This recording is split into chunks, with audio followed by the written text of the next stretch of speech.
Assalamualaikum warahmatullahi wabarakatuh.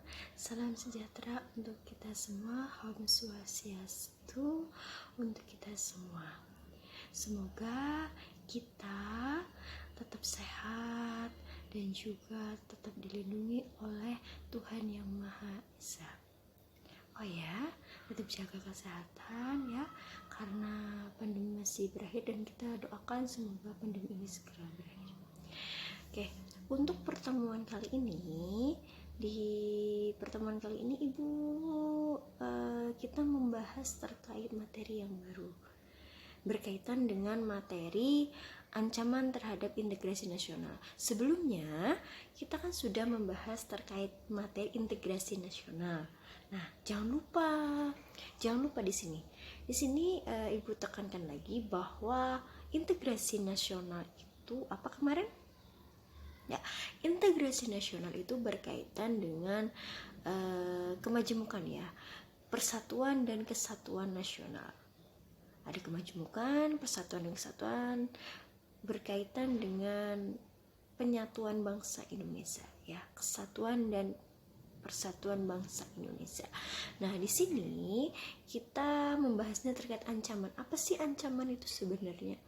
Ancaman itu termasuk dalam hal yang berbahaya atau tidak? Nah, nanti kita kupas terkait ancaman ini ya. Nah, judulnya untuk materi sekarang adalah ancaman terhadap integrasi nasional. Oke, ancaman terhadap integrasi nasional yang perlu kita pahami pertama kalinya adalah pengertian dari ancaman itu sendiri.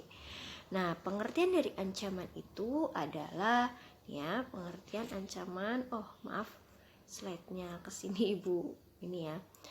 Pengertian dari ancaman itu yaitu suatu kegiatan ataupun usaha yang dinilai dapat membahayakan. Nah, jadi di sini udah jelas ya bahwa ancaman itu suatu kegiatan usaha yang dapat membahayakan.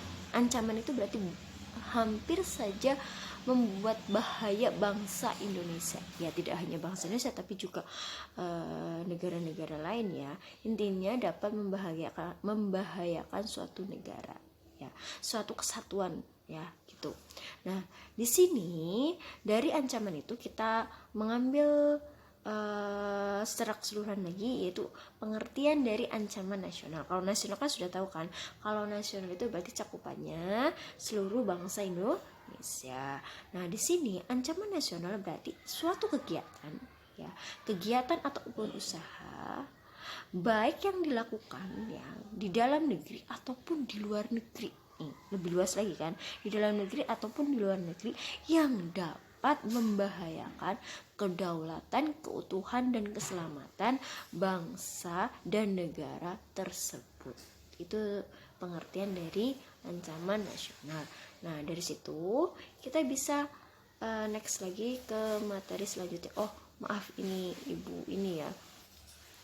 Next ke materi selanjutnya yaitu macam-macam ancaman nasional.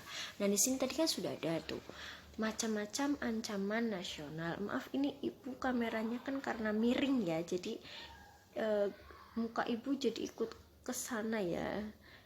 Soalnya ininya kayak gini, landscape kayak gini, jadi Ibu kesini. Macam-macam ancaman nasional itu terbagi menjadi 3 nih. Di sini Ibu jelaskan ya.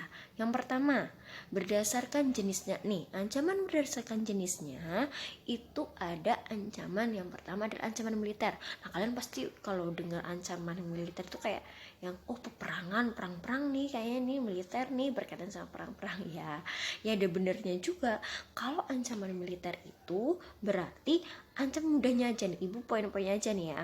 Jelaskannya, ancaman yang dilakukan dengan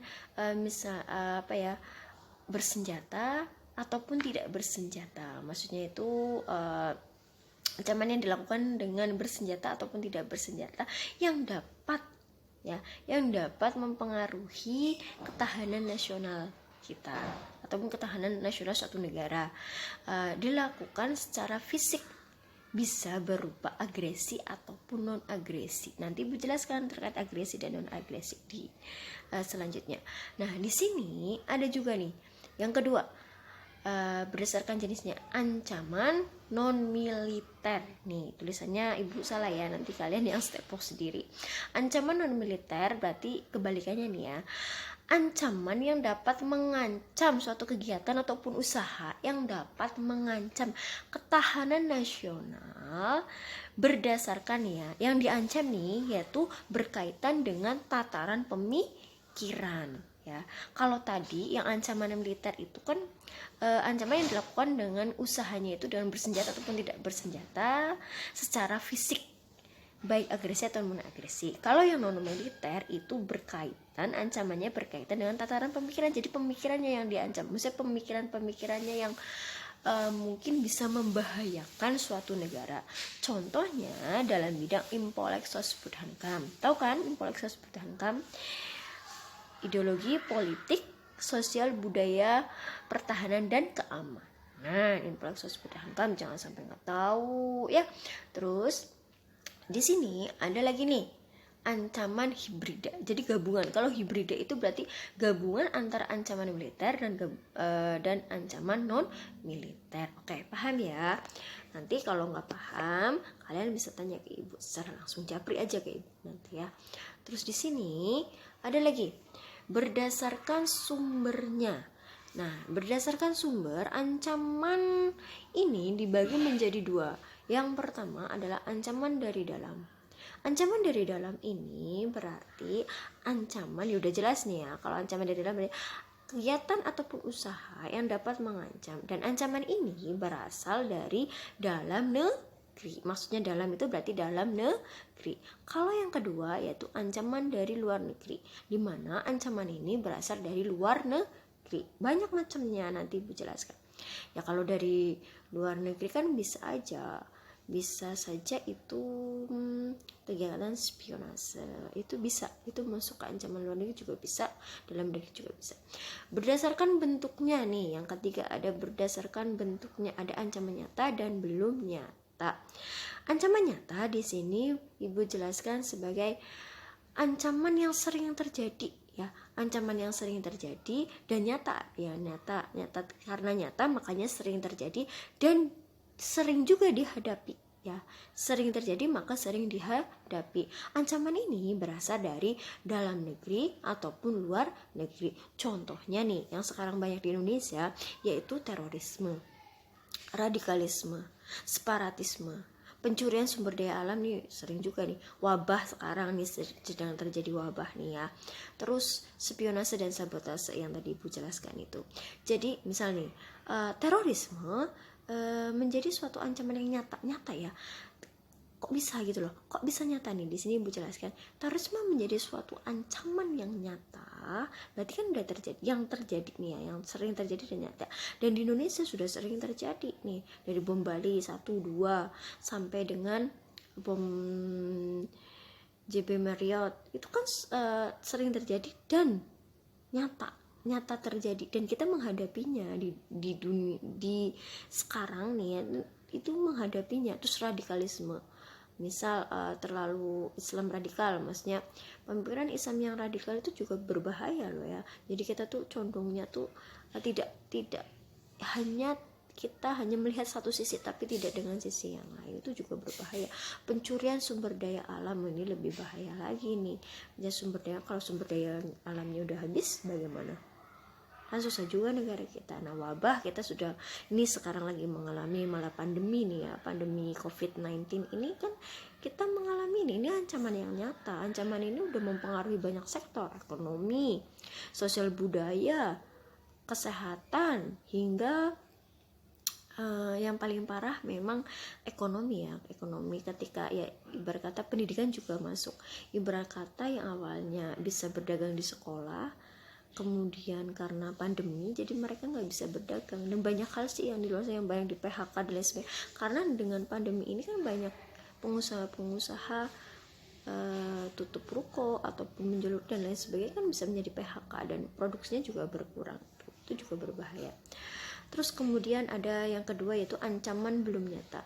Ancaman belum nyata ini maksudnya ya untuk sekarang di Indonesia masih belum ya, jangan sampai sih, sebenarnya jangan sampai. Nah di sini misal nih ancaman belum nyata yaitu bentuk selanjutnya berpotensi konflik terbuka atau perang konvensional antara kekuatan bersenjata kedua negara.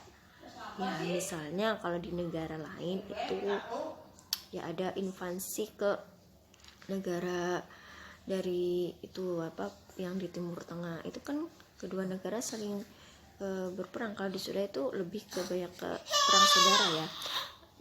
Kedua negara di Indonesia ini belum ada negara yang menyerang ke Indonesia ataupun Indonesia menyerang ke negara lain. Jadi makanya di Indonesia ini belum ada ancaman yang nyata.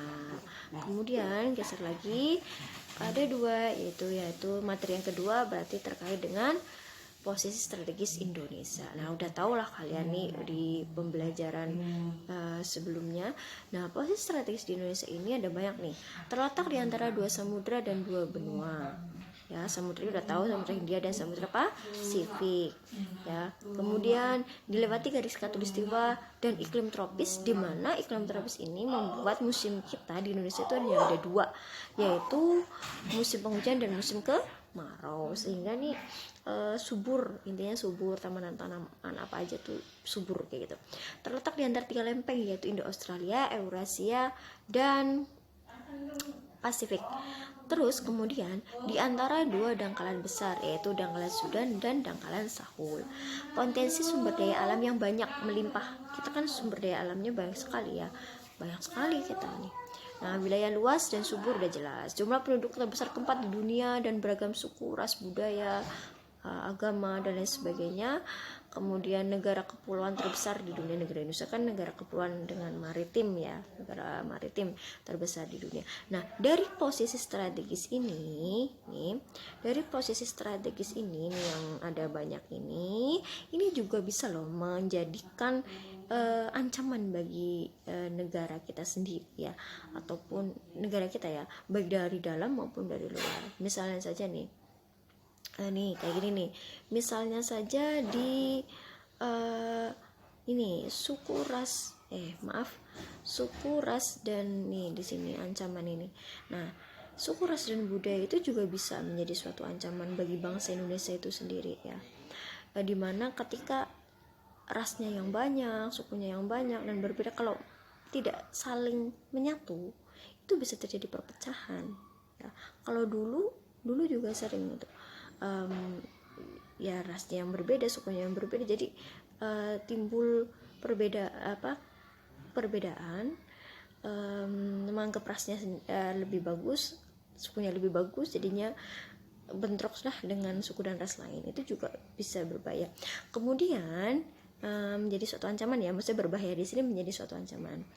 Nah, potensi sumber daya yang banyak ini juga bisa menjadi suatu ancaman, jadi rebutan nih. Kalau sumber daya Indonesia banyak kan jadi rebutan, baik dari dalam dan luar negeri nih kan, jadi rebutan. Freeport jadi rebutan, apalagi banyak illegal logging juga di Indonesia ini, jadi itu suatu ancaman juga. Kalau illegal loggingnya banyak, Indonesia jadi misalnya gundul itunya hutannya.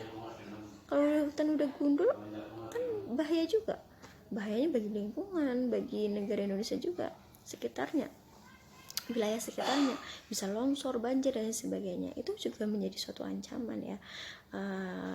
Kemudian nih udah, kita lanjut lagi ke yang selanjutnya nih, slide selanjutnya. Nah, ada yang ketiga, yaitu bentuk materi yang ketiga ini ya, bentuk ancaman terhadap negara Indonesia. Nih, bentuk ancam dari potensi, Ibu ini kan ini ya, dari potensi yang tadi itu bentuk ancamannya itu banyak ya, mengakibatkan bentuk-bentuk ancaman. Nah, bentuk ancaman ini terhadap bangsa Indonesia ini yang Ibu jelaskan nih. Nah, nih sesuai dengan menurut Undang-Undang Nomor 34 Tahun 2004 tentang TNI tahu kan, Tentara Nasional Indonesia, menyebutkan ancaman dan gangguan terhadap keutuhan bangsa dan negara meliputi 1 nih ya, agresi. Apa sih itu pengertian agresi? Agresi adalah kekuatan bersenjata ya yang dapat mengancam suatu negara, dilakukan oleh negara lain yang dapat mengancam kedaulatan, keutuhan dan keselamatan bagi bangsa dan negara Indonesia. Caranya yaitu dengan melakukan invasi kekuatan senjata, kemudian blokade pelabuhan, wilayah udara, laut, dan darat ya. Ini juga bisa menjadi suatu ancaman bagi bangsa Indonesia ya, atau ancaman bagi bangsa lain juga bisa nih agresi. Nah, ini tadi udah jelaskan pengertian dari agresi. Kemudian ancaman yang lain itu ada pelanggaran wilayah. Nah, ini sering pernah terjadi nih ketika permasalahan Indonesia dengan Malaysia kalau tidak salah ya, pemindahan patok perbatasan. Pelanggaran wilayah ini bisa terjadi baik wilayah darat, laut, dan udara. Misalnya saja nih, Ibu ambil contoh yaitu pemindahan patok perbatasan, ataupun yang sekarang-karang kemarin-kemarin booming itu adalah ketika Laut Natuna itu ikan-ikan di Laut Natuna itu di Laut Cina Selatan ya, kalau Laut Cina Selatan ataupun Natuna itu diambil oleh kapal dari negara lain atau Cina ya, negara Cina kalau nggak salah itu ya, negara Cina. Jadi itu juga berbahaya, itu menjadi suatu ancaman bagi bangsa Indonesia ketika wilayah kita tetapi dimasuki oleh negara lain, maksudnya kayak kapal asing dan negara lain, dan itu mencuri itu loh.